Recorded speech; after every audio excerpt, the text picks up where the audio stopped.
Thank you. Appreciate it, and really happy to be with you today. Thanks for spending a little bit of your time talking about retention. We're going to go through a little agenda here, and Paul and I will introduce ourselves in more detail. But we're going to bring up a case study of another company I lead called Nova Systems, and 3 ways we reduce turnover, and we'll go into the case study on the solution and in some detail. And then kind of bringing it to today's environment, talking about retaining employees in either hybrid or remote, or maybe you're back to full-time, but we've got some good discussion points there. And feel free to ask questions along the way. We'll be looking at the chat window and the questions window. And so I'll pass it over to Paul to introduce himself. All right, thanks very much, Chris, and thanks everybody. I'll echo Chris's remarks here. Thanks for spending some time with us this afternoon. We really appreciate it. My name is Paul Niven, and probably the first bullet on the page that you see is the most important there. Before I became a consultant and a writer, I've written 6 books. I was a practitioner. So I worked for a lot of companies this is probably familiar to all of you. We hear a lot about strategy execution today, and so the importance of executing strategy. And a lot of the companies I worked with, we were very good at developing strategy, going off to a nice offsite and filling flip charts and whiteboards with ideas. We'd come back and nothing would ever change. And fortunately, I worked for a company that did a lot of what Chris is going to be talking about today in the Nova Systems case study, and it really transformed our organization from top to bottom, so much so that I decided to leave the corporate world there, and I devoted my professional life to this idea of strategy execution through better performance measurement. And since that time, I've worked for a couple of large consulting firms, Bearing Point and CSC, and I formed my own company. I guess it's long enough now that I could say way back in 2001, so it's over 20 years now, and we've worked with hundreds of clients around the world, from small startups to Fortune 50 names that you see on the screen here today. So again, thanks very much for your time today, and I'm looking forward to sharing some of these ideas with you. Thanks, Paul. Good to be with you. So again, I'm the CEO of Nova Systems, which we'll get into the case study here in a few minutes. Also Inspire Software. I'm a product guy, kind of computer software and programming is my background and my passion. Before starting at Nova, I worked at General Motors and Lockheed Martin, and I got my bachelor's in computer engineering at Michigan Tech University and a master's in executive leadership at the University of San Diego. So one of the things that I'm sure a lot of the participants today have been hearing about, it's been in the news for over a year at least, is the Great Resignation. In fact, it might be even an overused term. But what's pretty telling about it is that over 40 million workers quit in 2021, highest rate in over 20 years, the hardest hit. Kind of interestingly, healthcare you would assume would be one, hospitality where people weren't going out. Technology is kind of an interesting one, that the field that we're in. And then the most common age is 30 to 45 years old, and 64% of them are working parents. So you can see the trend here. And we thought we'd start it off with a poll just to get a sense of the audience today who's participating in our webinar. And just wanted to ask the question, what do you consider the greatest challenge to your business in the next 12 months? Revenue is the first one, innovation, adapting to the post-pandemic world, executing your strategy, retention and hiring. Other, we could have included all of the above maybe, but we figured what's the most or the greatest challenge that one we're looking for. And we'll close the poll here in a few seconds. Lots of good choices there, Chris. I can see it's a good thing we didn't have an all of the above, because I think probably a lot of people, I know for my little company, I'd probably click all of them. Yeah. And part of what we'll get into today, it's a matter of prioritization, right? As we're setting up some goals on what to improve, knowing what you want to improve first. And it does look like, maybe due to the title of our webinar today, a big majority there and on the retention one, but some on the revenue growth, certainly. Yeah. And so we'll get a chance to touch on a little bit of each of these today. So thanks again for participating, and we'll talk about the case study here. So the company that I lead, Nova Systems, we formed in 1997. We're just getting ready to pass our 25th year milestone. And we're a software development company that primarily focuses on supporting DoD readiness. And so we have a very important mission to prepare them to protect us. And our startup went great, first 15 years, double-digit growth. But there was an event in 2013, sequestration, you might have remembered, and it had some budget cuts and some of the pretty much across DoD. For us, we didn't have a huge impact because, as you can see, between 11 and 13, we were still growing a little bit. But we did have some flat growth that we were starting to get concerned about over the next few years. And then as we started to look at some of our other data, we do an annual engagement survey, and we'll talk about some of the other data collection that we do and that you might want to consider. And this is based on the Gallup's Q12. We're showing a decline in 15. And then attrition, we were looking at our attrition numbers, and I think probably correlated with what we're seeing in flat growth and a decline in engagement. The higher the attrition, especially on the voluntary side, the worse, right? So really the focus today is talking about how we solved this one primarily, but the other two we were able to solve along with it at the same time. So the solution, and we'll dig into each of these in more detail here coming up, but really the three main points that helped us and I believe could help everybody is really first getting a clear understanding of your data, especially around attrition, retention, engagement, exit surveys, and really helping to know where you stand before you start getting to the next point, which is setting some clear goals. And in our case, we used objectives and key results. We've used a variety of goal setting and strategy methods over the years, but OKRs was one that we honed in on and really helped us. And then lastly, and an important one is really creating a culture of continuous performance with some applied leadership development. And that's where we were really able to take some programs that help build some better coaching within the organization. So as they were having more frequent performance conversations, we were seeing some better conversations happening. So again, we'll dig into each of these. What we have seen over the last 2 quarters is continuing to drop in our voluntary attrition. So these are probably the best 2 quarters that we've had in our full history of Innova Systems. And, as the trend hopefully starts to flatten out, we know it's still on the upward trend. We're hearing in the news and seeing the data that, attrition is still going up, but hopefully getting ready to flatten out. So again, demographics, really knowing when you look at your retention data, I'll show you one of the tools that we use for it and the different demographics and attributes that we looked at, because one of them actually came to a surprise for us that we were starting to first consider back in 2015 and 16. The big rage was millennials are coming into the office or into the working world, and they're really hard to keep. And so we started looking at, do we have a challenge with millennials? And as I'll show you in the data, that was not a challenge at all for us. The other thing that we started doing and taking more seriously is exit surveys. So it's kind of interesting that people, when they talk to their manager, when they resign or talk to HR, they don't usually give a lot of information face-to-face on why they're leaving. But if you have a well-structured survey, it's pretty amazing how much they'll be candid and tell you in the survey of the things that were bugging them about why they're leaving. So that was an important resource of data. And then the engagement surveys, we do one a year, pulse every month to get a sense of how things were going and, in their environments. And then I'll introduce a concept called the Employee Work Passion Survey that gave us a lot of value. So I'm going to do a quick demo here. So I'm going to go ahead and share my screen just to show a little bit of how we looked at our data. And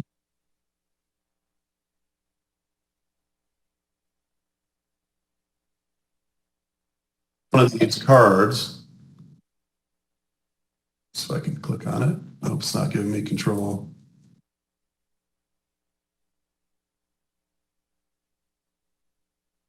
Okay, there it is. Each one of these cards represents a person. Okay, so if I click, I'll just go in and say I want to filter, and I can basically, green is people that are still here with the company. Red is people that have left over the last 13 years or so. And if I wanted to go in and filter by, let's say, a business unit or any of these demographics that I'm showing here, it helps us to really hone in on a certain area. The other thing I can do is I can graph it, and I can go down and say I want to graph by business unit. just to give you an example that shows, here are all the distribution of employees by business unit. So I'd set up a few snapshots, we call them, some predefined reports. And what this first one shows is we wanted to look at, what's our most frequent department that are leaving. So this shows us our architecture, development, or again, product management across the board here. Green, again, are people that are still here. And this gives us a good sense of proportion of the amount of people that are leaving. Didn't tell us a lot. We can see that developers are the hardest ones to keep here. I can also look at separations by month. So the month, this is March, and this shows the breakdown between non-voluntary and voluntary. So I can see that October is our highest month that people leave on a voluntary basis, at least in our company over history. So that was kind of interesting, something we continue to track. This is the generational. So we were looking at back in the time that I showed you on the graphs initially, the generational was really Gen Xers were the ones who were leaving us the most, and in proportion of ones that were here, they were still the hardest to keep. And what we discovered really that our most telling and the thing that we could act upon was tenure. You can see here the first bar is 0 to 1 years, and then 1 to 2 years. So a lot of the people in this time frame that were quitting our company voluntarily were in those first couple of years. So that gave us a couple of things to look at. One is really looking at our development department, but also coming up with an onboarding program that would help turn that around. So back to the PowerPoint here, I'll just show you a little bit of the results based on the bottom shows our 2013 timeframe where we were really digging into this problem. And you can see we had 41 people leave our company in those first 2 years. And since then, we've been able to turn that around. And last year being our best year yet, really only 13. So it's not perfect, but it's one that as we set a goal and an OKR around putting an onboarding program in place, training managers on understanding, what they're really coaching their new employees on, they were able to make a pretty big difference in the retention for that area. So again, a little bit more as we'll present to you later in the presentation here, talking about engagement, seeing some of the drivers of that, understanding people's intent to stay, intent to work with the company. So we do have another poll here, if we could bring this up, because we're going to talk a little bit about strategy in the next section on OKRs. How do you currently measure the execution of your strategy? The first selection is OKRs, balanced scorecard, key performance indicators, other, or not at all. And Paul, you've got some background in all of those, right? I do have background in all of those. Yeah, so I can't wait to see what what our audience says is they're using. I hope it's not E. Yeah. I don't have much experience in E, not at all, but the others for sure. Yeah, and one of the things we're going to do today is give you, even if you're in any of these or in the not at all, some examples that hopefully can help with this challenge. So it looks like key performance indicators, almost half of the group here today. Yeah, good. KPIs, good. Interesting. All right, thanks for that. So the next of the 3 items that we're going to talk about is setting clear goals with objectives and key results. And I'm going to turn this over to Paul to talk a little bit about the model. Great, thanks very much, Chris. So first of all, everybody, thanks for these the poll information there. And right away, the first thing I'm going to do is differentiate between a KPI, which a lot of you use, and an OKR. And as you'll see as I'm talking here, OKRs are a little bit more strategic, whereas KPIs are typically operational and very short term. OKRs tend to be just a little bit longer in cadence, and we'll talk about that, and more strategic, right? And I want to give you let's go back one more slide, Chris. One sec, thank you. I'll go back a little bit. Chris, I'm going to go back to the 1950s. Is that too far back for everybody? What do you think? It's a little beyond my age, but go ahead. Mine too. Okay, so whenever I talk about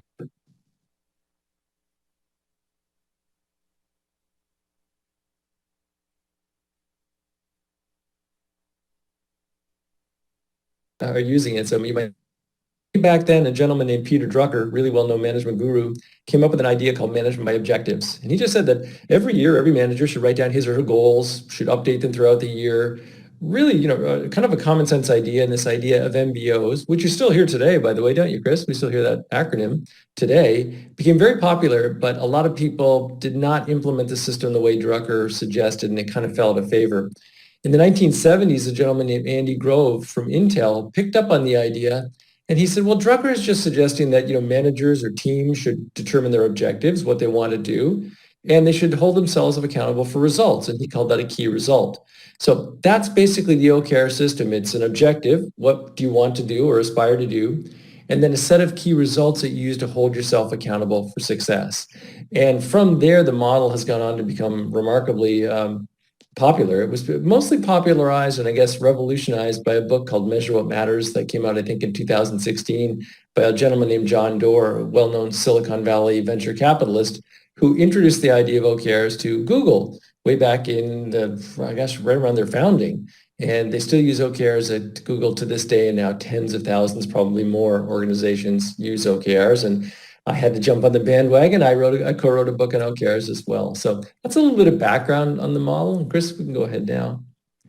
One of the reasons, and I'll share with you exactly what an OKR looks like in just a second so you can actually visualize one, but there are a number of reasons the system has become so popular. And the initial poll, we asked what challenges you're facing today, and of course you talked about retention, but 16% of you said that growth was a big challenge. And that's an area that I can talk very briefly about because I'm not surprised you said that.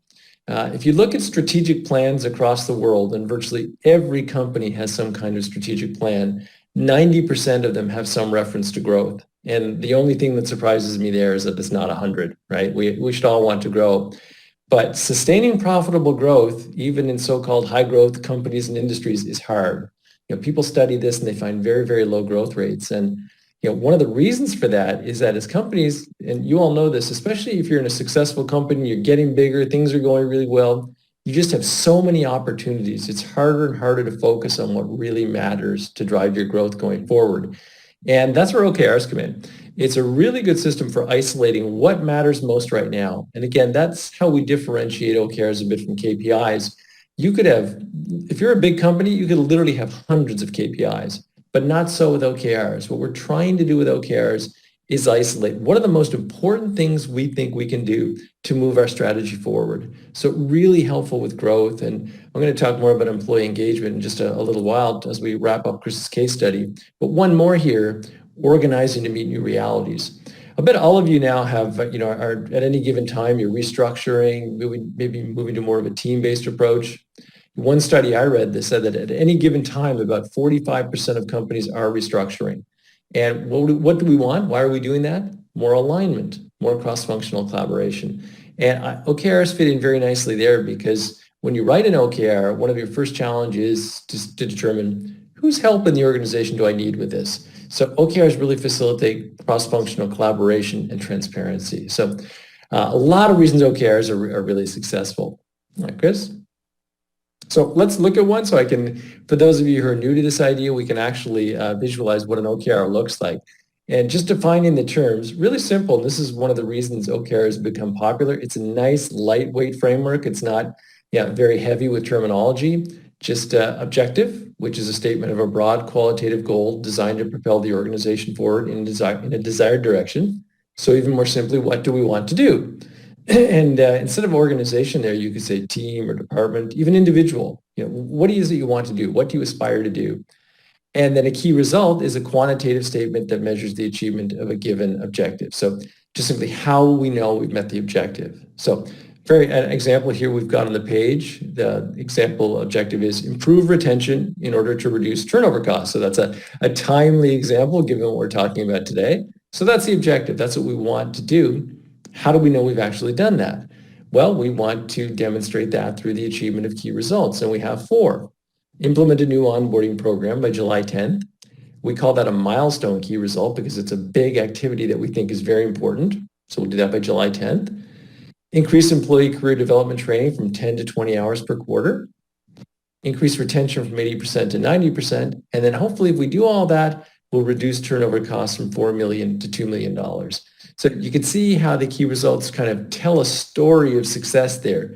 Implementing the onboarding program hopefully will help us as we develop the training. If we do all those things, we believe the retention will go down and that will reduce our turnover costs. So very simple framework, but simple doesn't mean simplistic, Chris, right? As you know from developing OKRs, it can be challenging, but really, really effective system because buy-in is easy because it's so, again, easy to understand and easy to implement. And I'll just add that this was very similar to the OKR that we created for Innova Systems back in 2015. Came up with that onboarding program, which was a big success. One of the other things we saw from some of our exit surveys was that people were leaving because they wanted better career development. So we decided to up that and put that in place, and that also seemed to pay off for us. So definitely something that works, not just a theoretical. Yeah. No, that's good, Chris. Thanks for adding that, because a lot of times when people introduce OKRs to new audiences, they'll use a lemonade stand, as the OKR. But this is very real world. Yeah, exactly. Thanks, Chris. Yeah. And that last one, depending, of course, on the size and the number of people turning over, but in complex industries like software, technology, healthcare, they say out there, a lot of the studies are 2 times the salary of an individual is the loss or, the turnover costs. So it's pretty easy to get some high numbers here, sadly. Absolutely. Good. I'll just leave you before I turn it back over to Chris and the case study on Innova, just some more thoughts on OKRs. And I won't read this for you, but this is the definition of OKRs that my co-author and I introduced in the book that we co-wrote on OKRs. But I will look at the bullets below, some things to think about and why OKRs can be helpful to you, regardless of how you use the system.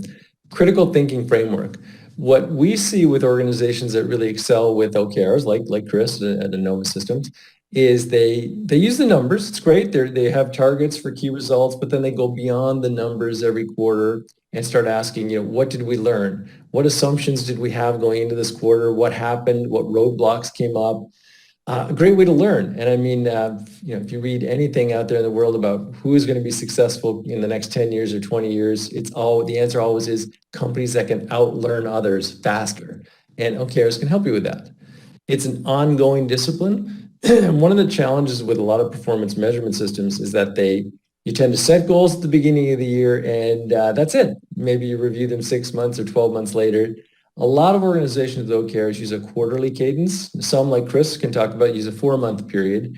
But the idea here is that if it's every 4 months, it's a chance to almost do a mini strategic planning exercise and really determine what's going on and make sure you're tracking success accordingly. I talked about the importance of cross-functional collaboration. Again, OKRs do that because we talk about how is my OKR dependent on somebody else? And can we work together, pool our efforts so that one-on-one is not 2, but 3, as it were. And then focusing their efforts. Again, this is a good distinction between OKRs and some other systems where we really we're not talking about business as usual things with OKRs. It's really what is strategic, what's kind of a breakthrough thing. It's innovative, it's experimental, it's going to drive change. That's what we want with OKRs. And lastly, they make measurable contributions. And through the key results, we determine, are we actually seeing success? So those are some of the ways that OKRs can really help drive organizations forward. And I know, Chris, you've definitely seen the power of OKRs at Innova.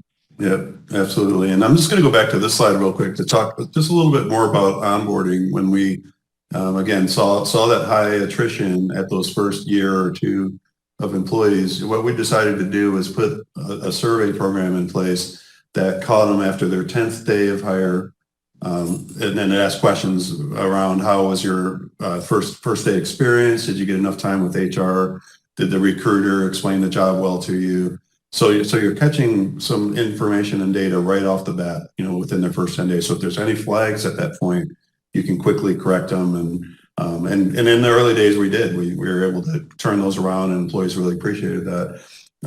Then we also at the 30-day mark, now we're starting to ask questions around how's your relationship with your manager? Have you had your first one-on-one yet? And have you set your first performance goal? Then we do it at 90 days. So 3 months in, we've got a pulse check, and it's really asking more questions about how they're forming relationships with their teams, how they're enjoying their work. And then one more time at 180. And we have these automated with each employee through our system that based on their start date, it triggers, and then the results come in, and we have what we call the optimal results, is if they strongly agree with all the questions or most of them. But then there are the suboptimals, and if a suboptimal, even on one question comes, HR is able to see it, the business unit leader is able to see it, and it's an opportunity for coaching the manager, because really we're wanting to make sure the manager is clear on some of the things that they're really responsible for when it comes to that new employee experience. So that was part of a little bit of overview of that program, is kind of based on those pulse points and checkpoints, and then making sure there's a really good leadership training that goes with it. So into this last section, creating a culture of continuous performance with applied leadership development. So continuous is really, a lot of companies we're seeing are trying to leave the annual review, because those are usually, you set the goals or the OKRs at the beginning of the year, but a whole year goes by before you're writing the appraisals and assessments, and not a lot is happening in the middle, not a lot of conversations, and many times not a lot of work on those goals are happening. So continuous is the idea where you're having more frequent conversations between manager and employee and at the team level. So we set a standard that we wanted to assure one-on-ones are happening at least bi-weekly. And they're only 15-minute meetings, 15 to 30 kind of on average. And it's really the employees meeting to be able to say, here's where I need some direction and support. We have one of the training programs we had been teaching Franklin Covey for a while and had really good results with 7 habits in those programs. But we found one from Ken Blanchard on situational leadership. And I'll explain that one here on the next few slides, but found that to be a real high value for us when it comes to having those great one-on-one coaching sessions. And then we found some of the co-authors of situational leadership that we were able to dig a little bit deeper into micro skills, things like better feedback, better peer versus personalized feedback, helping facilitate problem solving between the leaders and their team members. So continuous performance, again, part of our strategy with OKRs was a starting point. And if you've read Measure What Matters, you also probably heard the CFR concept, or conversations, feedback, and recognition. And again, the coaching model, Ken Blanchard, he's been around as one of the top 20 training companies out there. We started using the program. He was also part of the Masters of Executive Leadership with the University of San Diego. So I was introduced and brought it into the company. And he's got over 60 books that he's co-authored out there, and a pretty famous guy. But the main flagship program they have is around development levels or situational leadership. And the idea, the best way I like to explain this, people as they go from goal to goal, they might be at a different development level depending on what goal or OKR they're on. So most people will start on the right side at a D1 and hopefully get to a D4. And the way I like to explain this is my son, Ben, 5 years old. His goal was learn how to ski, and he's at the D1 stage. You can see he's excited, he's getting his boots fit, and he really wants to get out there. But within a few minutes after he's out there, he's biting the dust and getting frustrated, almost wanting to quit, wanting to go in. And so we call this the confronting stage, or development level 2. And then with a good coach, and in this case, the instructor there, really helping him learn how to make those turns and starting to gain some confidence, and then quickly to the point where he's out there beating me down the runs on his own. And so getting through those 4 development levels through that one goal. And really the key point here is having good quality coaching conversations, because it's one thing to say you're going to have one-on-one meetings, but what we saw early on when we had some managers that didn't go through SL2 or situational leadership is the manager kind of took over the meeting, and it was like a to-do list and really not the quality of conversations we were looking for. So when we started flagging where people, teaching them how to say what their development levels were, at the D1 level, they really need a lot of direction. In the case of skiing, here's how to stop, here's how to turn. And then when you get to D2, now you bring in some support and encouragement to say, it's not, you're doing great, just get a little bit more time on the hill and you're going to do it. And then as they start to get into that D3 stage, now they're getting some feedback and they're facilitating their own problem solving. So you're not giving so much direction as a manager. And then finally at the end, you're really just talking about how can I help you move forward? What's next?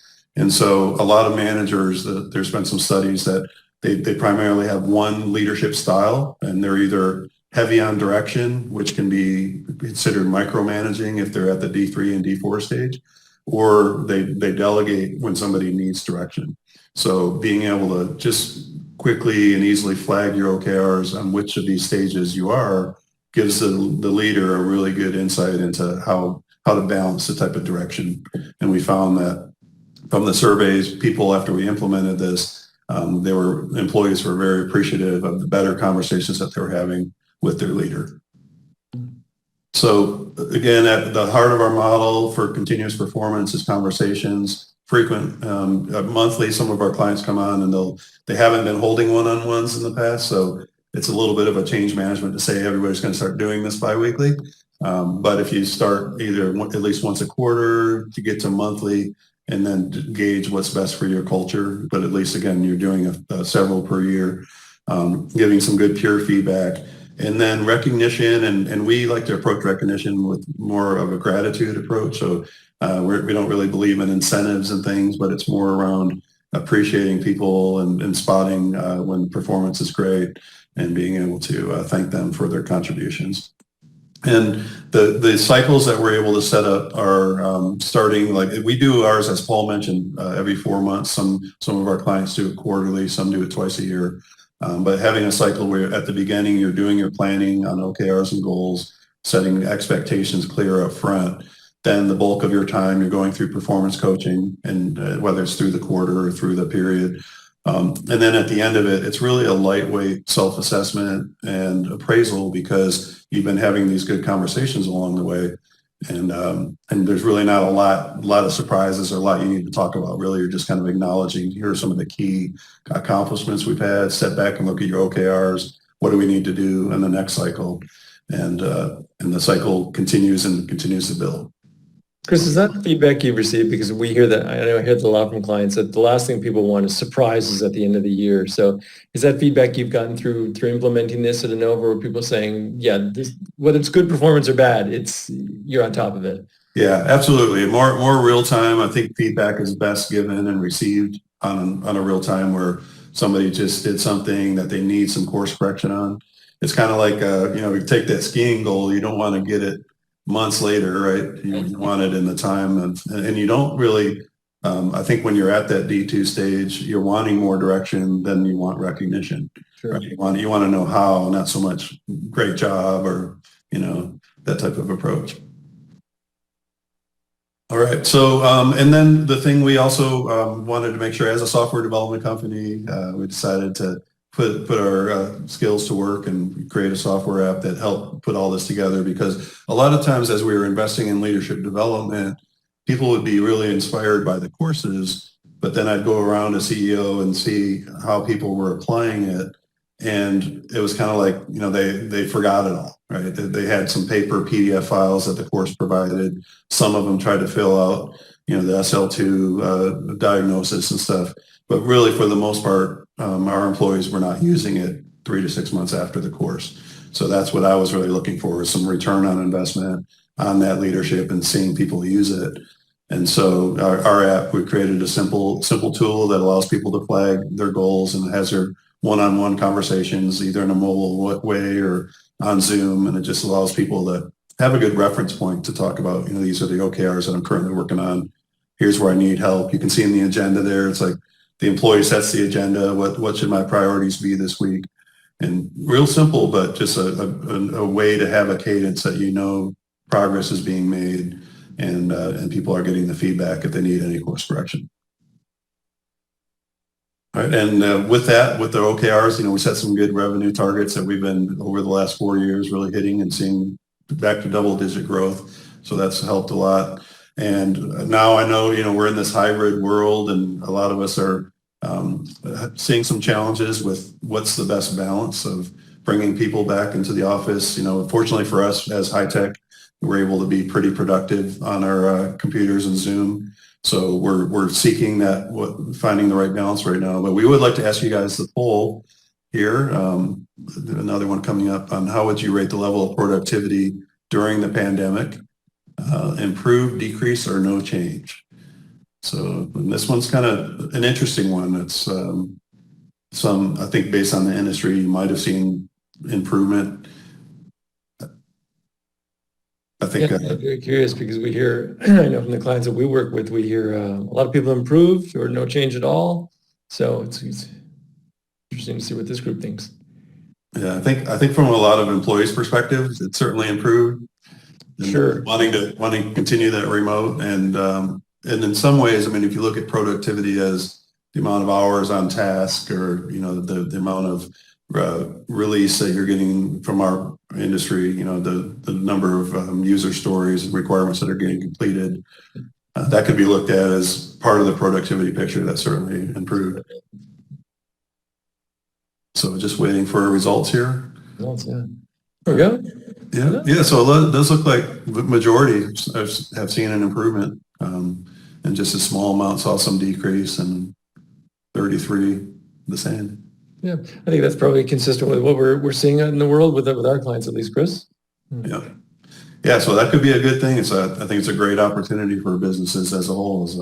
We found a way to tap into improved productivity through whether it's working remote more days, or finding that hybrid and giving people the flexibility to work at the times that work for them.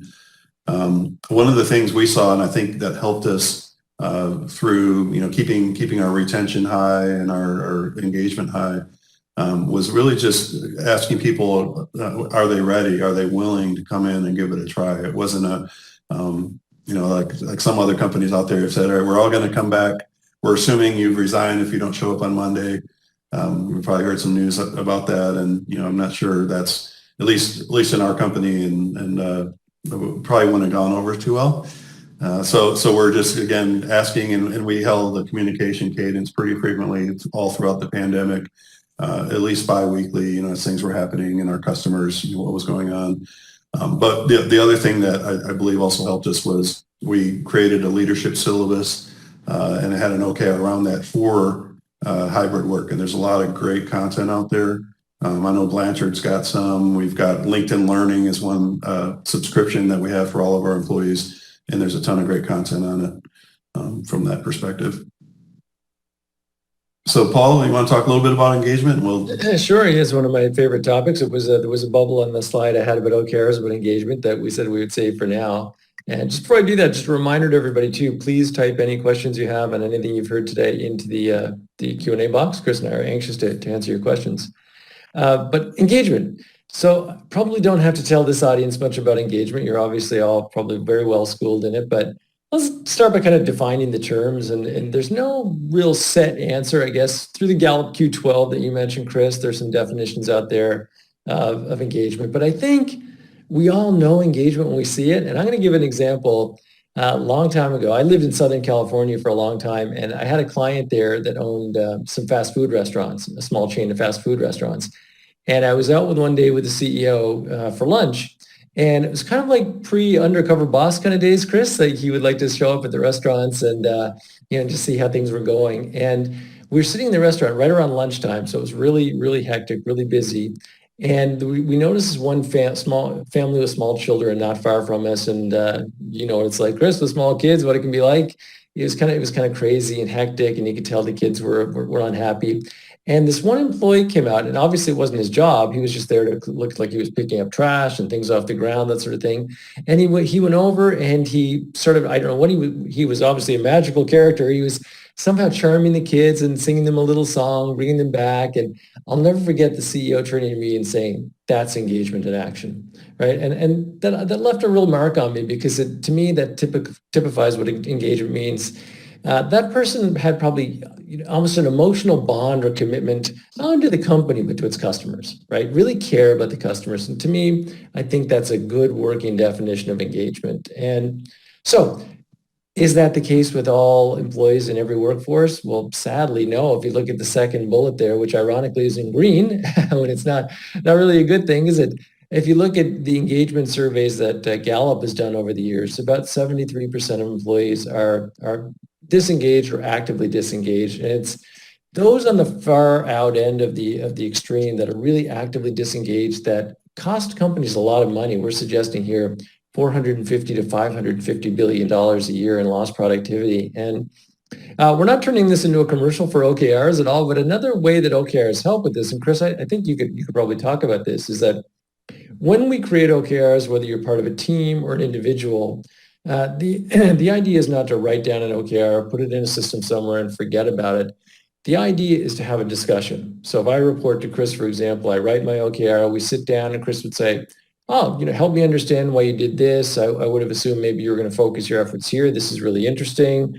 Maybe we can talk about how this is going to impact the organization long term.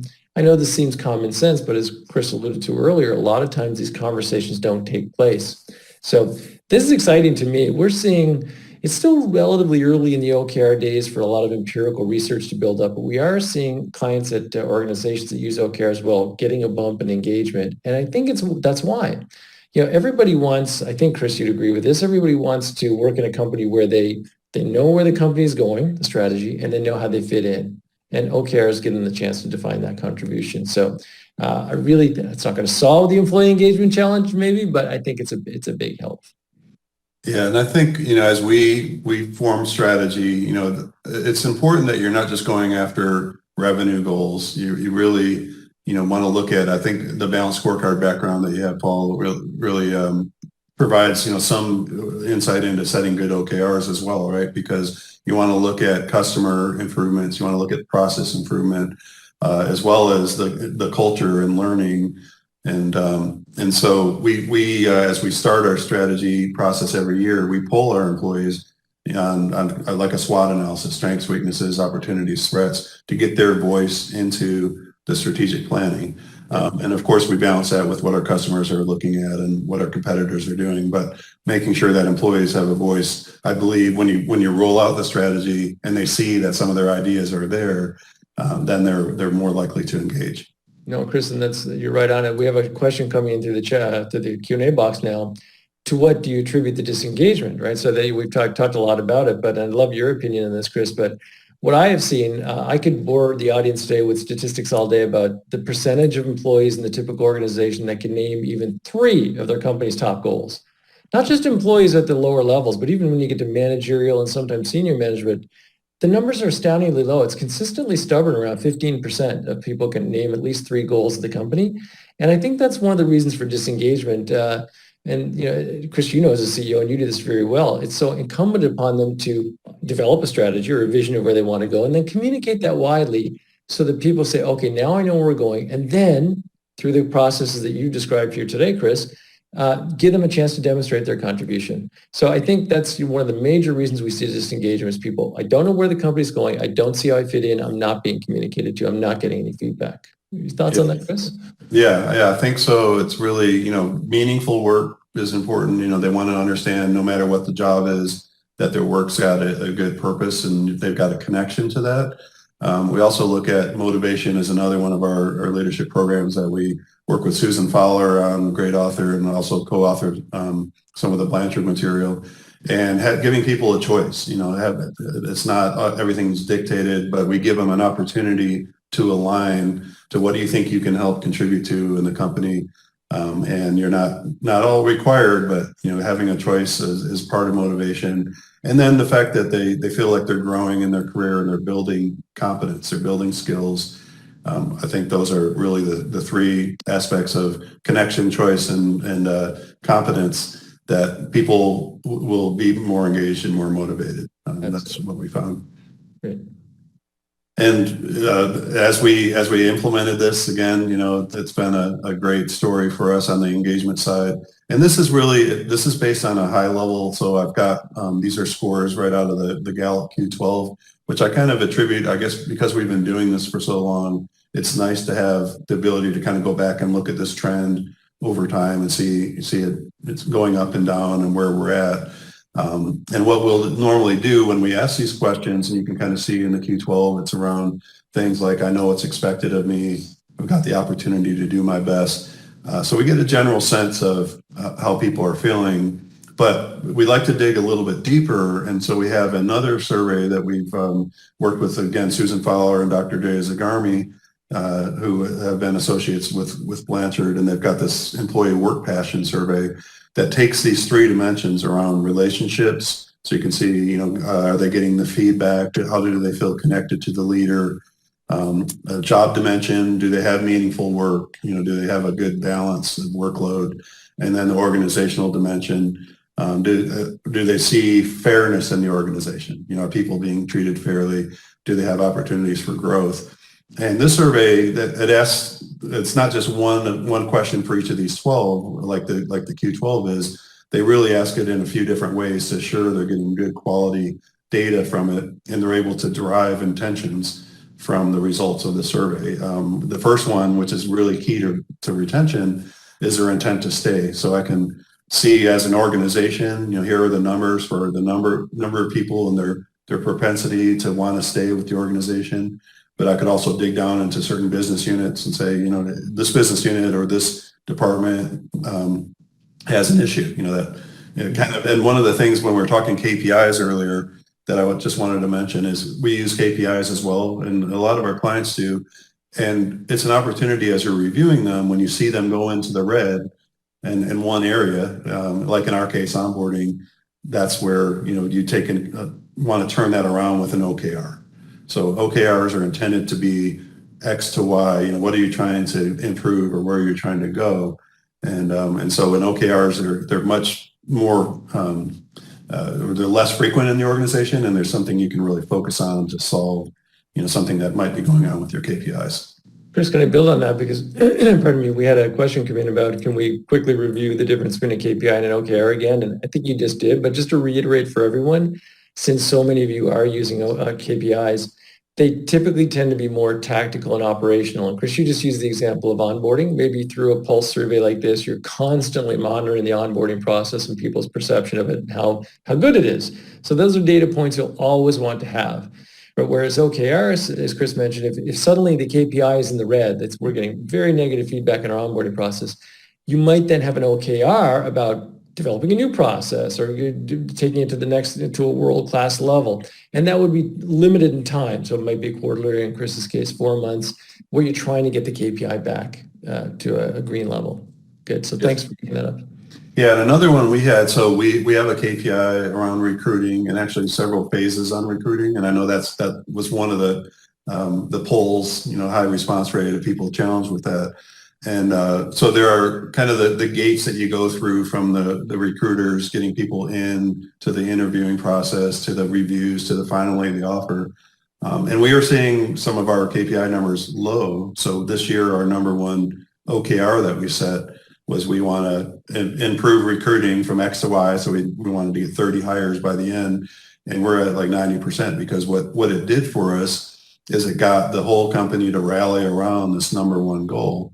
Where people are out there on LinkedIn sharing our openings and reaching out to referrals. And so that OKR, really made a big difference than just asking recruiting to increase their numbers. Good. Chris, I think we have just a few more slides. We're getting lots of questions coming in, so maybe we'll wrap up. And then... Thanks, Paul. We'll definitely get to the questions right after this. And so just to wrap up, Leadership Genius, again, the authors of the Employee Work Passion, they have a book called Achieve Leadership Genius. And some great stuff. So a few of the other things that we've done that I think have helped, and at least from our culture perspective, we have a lot of veterans in the company, and we do a 1,000,000-step challenge that people walk to pledge donations to charity, and with enlisted people as well as our wounded warriors. And then we also send people out to the field. And this one, we were just so lucky to have one of our lead developers out on the USS TR, Theodore Roosevelt, back in 2019. So we're always sending people out to get that meaningful work experience and seeing their products in action. And she bumped into Tom Cruise and got a few shots, the Maverick movie. So I figured I'd put a little plug in there for Jody. Fantastic. And again, so just to wrap, and we'll get to your questions here, is the attrition, making sure you're measuring it, understand your data. You might have other things that are drivers, and it could be a generational versus tenure for you. But just know that there are some great resources when it comes to getting some development in. But we really feel setting some clear goals and key results with OKRs has been a key strategy for us that's worked. And then having these continuous conversations and getting your leaders trained on how to be better servant leaders and giving really good coaching. So with that, I'll see what other questions are out there. It looks like some are coming in. That's great. I'll play host here, Chris, if I might. Do you mind? Yes, please. Okay, this is fun here. There's so many good questions. I'm going to start with this one, which I think is terrific. The questioner asks, while everything you are describing is more or less scalable, the largest segment of employers are small businesses of 100 employees or less, often with one HR person who basically would own all of this. What guidance do you have for the majority of employers in the U.S. that don't have the resources, people or money, et cetera, yet still want to implement what you're addressing here? So what are your thoughts on that, Chris? And then I can chime in as well. Yeah, I think really, when it comes to like we started with 7 people and, it took us many years to get to 300 plus. So we were in that boat, and we adopted goal setting early on. And, again, as we started to see some of the challenges midway through our 25 years, we implemented some of these OKRs and leadership development. But I think at any size, you could be going in and setting some basic strategy and getting your employees to align. And we have several clients on the Inspire side that are at that 100 and less. Yeah, I would echo that as well. So in my consulting practice, as I mentioned in my introduction, we have Fortune 50 companies all the way down to startups. And in some ways, the smaller companies are better positioned for this because you can touch everyone so much more easily. So in the work that I do with clients, we always look for an OKRs champion, someone who kind of runs the program logistically and philosophically. And that person can do the training, the communication, and just it's a matter of trying to ingrain it in the culture, isn't it, Chris? And again, that can be even, I shouldn't say easy because nothing is easy with culture, but you've got some legs up there when it's a little bit of a smaller organization. So it can definitely be done. Okay, Chris, this is a good question for you, a really good one. What are some suggestions in how to deal with a manager that tends to micromanage? We've all experienced that in our career, and it isn't going well with his or her direct reports. What do you guys do? Yeah, so back to as I showed you the skiing example, is making sure that people are able to identify where they need direction and where they need support, and training leaders on how to also diagnose and then match the leadership style with the with the needs of the individual. So that way, if you see somebody that's at that early stage on a goal or in their career on a certain role that they have, they need direction, and you can have a conversation around, it looks like you need some direction on this, and get an agreement, right? So they're okay with micromanagement, because it's not really micromanagement, it's help. But on the other hand, if they're identifying they're at that D4 level, they're achieving, then you really should be more in that stepping back, asking them how they're doing, what they think they should do next. And just providing that kind of basic leadership development. Blanchard's a good example, but there are others out there that have similar approaches that you can get for your organization. Yeah, good. So Chris, this is a good question. You and I both can talk about this. I can talk about it generally, but you can talk about it at Innova. What were the cultural challenges, if any, to implementing your program and OKRs, and how did you overcome them? Cultural challenges, that's a big one. What do you think? Yeah, I think it's always, every strategy is a change management challenge. And then when you bring in a new approach to strategy and a new system, there's a change management where you're going to have people that are at various stages of concern. So people, when they first hear about a new system, they're going to have some personal concerns, information concerns about, what is this and what does this mean to the organization or my job? But back down to personal, it's really, what's going to happen to me, and am I going to be okay through this? So it's really important to have a change management strategy where you're involving people, you're piloting the change, lots and lots of communication, showing what's in it for them. And so with our clients, we always go through that as one of the first steps is, where are you at as a culture? Are you doing one-on-ones, and how can we help you with this change management challenge? But there are definitely good techniques to overcome that. Yeah, very good, Chris. And I think it's quite ironic, this question, because you and I, just before we started today, we were talking about a blog I just wrote about a cultural issue with implementing OKRs that'll be posted soon if anybody wants to read it. But in that blog post, I talked about the fact that any kind of cultural challenge you have, you're going to need executive modeling to either overcome the challenge or to ingrain a new behavior into the fabric of the organization. That's pretty much, it's getting back to first principles because one of my favorite phrases that I've heard over the years, and it's true, is everybody watches what the boss watches, right? So if senior executives are modeling the behavior of a new cultural artifact, if you will, it will take root. If they're not, it won't. So I think that's, and when it comes to OKRs, I see this with my clients every single day. If we have senior executives who really kind of, walk the walk and walk the talk and are committed to this and keep it strategic and have this check-ins all the time, it's going to work, right? It always comes down to that. Okay, Chris, I think we have time for one more, and then we should probably wrap up. We've got a question here. Does DEI or lack of DEI strategy factor in? How does the diversity, equity, and inclusion factor into all this? We haven't talked a lot about that today. Yeah, I think it's a big topic in today's environment, and we've certainly worked with it. We've trained our leaders in it. There's some great courses out there, again, LinkedIn, but other areas you can get just some basic awareness of leaders, especially if you have multiple generations of leaders in your organization, which most do. Things have changed quite a bit, and it's really important that people become aware, of some of the needs there, and then leading by example, and making sure you're looking at your data. Do you have fairness across the board? What OKRs can you set to improve some of the fairness factors if you're lopsided in certain areas? Good. Let's squeeze in one more, Chris. We'll take 15 seconds because I'm dying to hear your answer to this one.